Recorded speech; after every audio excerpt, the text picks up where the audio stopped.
I still remember the first time I invested in the stock market, my first $100. And that moment, it was super exciting, but at the same time, I was super nervous about losing my money. And eventually, what I realized is, as soon as you start investing, you're more interested in financial market, you're more interested how investments work. I immediately started investing every month. So what I did, I invested $100 every month into index funds. And now that I've been doing it actually for over 3 years, even though 3 years is short time in terms of long-term investing, I'm already noticing I'm making pretty good amount of annual return on my investments.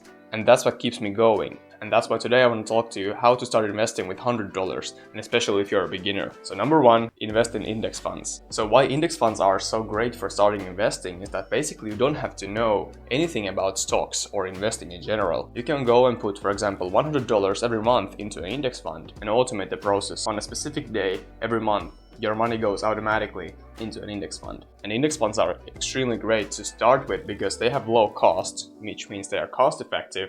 Especially long term, this is very important. Index funds are well diversified. If you're wondering where you should start investing, you could, for example, search for different index funds that invest globally. They invest in companies that are located in America, Europe, Japan, Australia, and that way you'll be able to diversify your investments. An index fund is sort of a created portfolio, so you'll invest in the stocks it has. Index funds are passive and they follow a certain index. Obviously, when investing in index funds, you can't beat the market because index funds follow a certain index. But in general, investing in index funds is, in my opinion, the best way to get started with $100 if you want to start investing. And that's what I highly recommend you to do, because my investments have grown a lot since I started, even though it has been only 3 years like I told you. And whenever I see that I have a bit more money to invest in, I go ahead and do that, because I know that long term it will be worth it. You can start investing into index funds using your bank, and there's actually a lot of great platforms for starting your investing online. When it comes to buying an index fund, the trades typically happen at the end of the trading day. Alright, and if you're liking this video this far and would like to see more of this type of content, make sure to hit the thumbs up and subscribe for more so you don't miss the newest uploads every Thursday and Sunday. Tip number 2, high interest savings.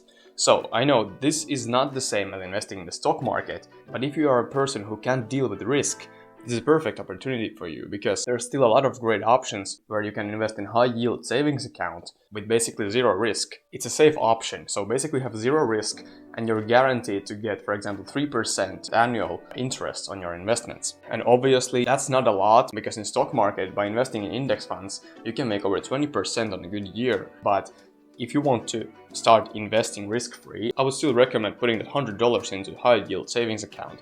It's still much better than just having your money sitting in your bank account, because inflation decreases its value over time. It's still a good way with zero risk to earn interest on your money. If you can deal with the risk, definitely consider this option as well. And tip number 3, invest in ETFs. So ETF is an exchange traded fund, and typically it's kind of the same like an index fund, but the difference is that ETFs are traded like a stock on an exchange. And when we talked about index funds, I told you that trades happen usually at the end of the trading day. Moreover, ETF is a collection of stocks or bonds, and ETF is basically a fund that's also very well diversified. And that's a good way to put your first $100 in there, because you can still get quite a good return on your money. For example, even in a short time. Depends really on the year and how companies are performing, but it's still a good long-term investment. And the key things why to invest in exchange traded funds are basically that it offers great diversification for your investments, it reduces your risk,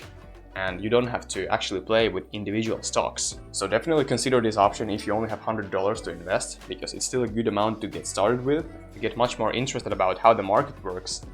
And as soon as you start investing, you're basically going to be interested in that, because you want to know how your money is behaving in the stock market. Are you making profit? Are you losing your money? By investing your money, you can really grow your finances over time. When you invest, there is a chance that you can actually lose all of your money, and you should never invest more than you're ready to lose. Know the level of risk you're able to deal with. So if you're not able to sleep, or you feel super stressed about your investments, don't invest that much. Be patient. Even though $100 may seem like a small amount right now, over time and with consistent investments, it will grow significantly.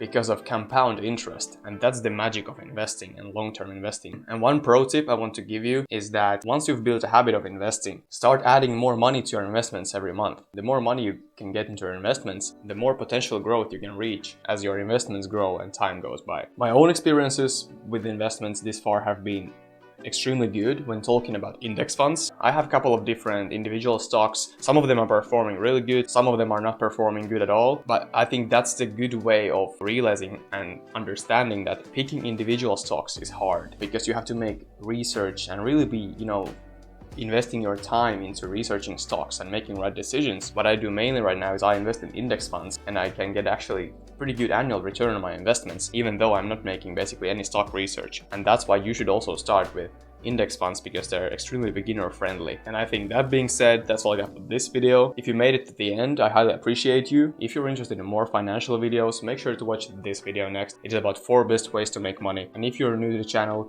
click here to subscribe, because I release 2 new videos every single week. Start investing today. Thank you for watching, and I'll see you in the next one.